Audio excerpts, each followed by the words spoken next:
अस्सलामुअलैकुम दोस्तों, क्रिकेट की ताज़ा तरीन अपडेट हासिल करने के लिए मेरे चैनल को सब्सक्राइब कर लें। वर्ल्ड कप अब बहुत ज्यादा दिलचस्पी इख्तियार कर गया है जब कल मैच इंग्लैंड हारा साउथ अफ्रीका से। इंग्लैंड की हार की वजह से पाकिस्तान के चांसेस बढ़ गए हैं। दूसरी तरफ से इंग्लैंड अब देखें पॉइंट टेबल पर तो 9वें नंबर पर जा चुका है। 4 मैच खेलने के बाद 1 जीता, 3 मैच हार गया। तो इसका रन रेट, कल का मैच जो 250 रन के माध्यम से हारा, रन रेट भी गिर गया है और पॉइंट टेबल पर भी 9वें नंबर पर पहुंच गया है। तो इसका फायदा पाकिस्तान को होगा।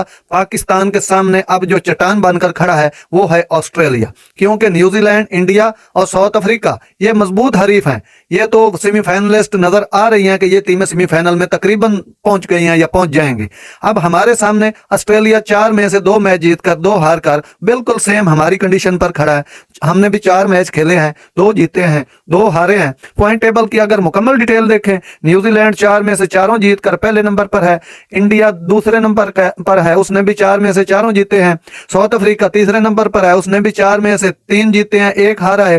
फिर ऑस्ट्रेलिया आता है, 4 में से 2 जीते, 2 हारे। 5वां नंबर पाकिस्तान का है, 4 में से 2 हारे, 2 जीते।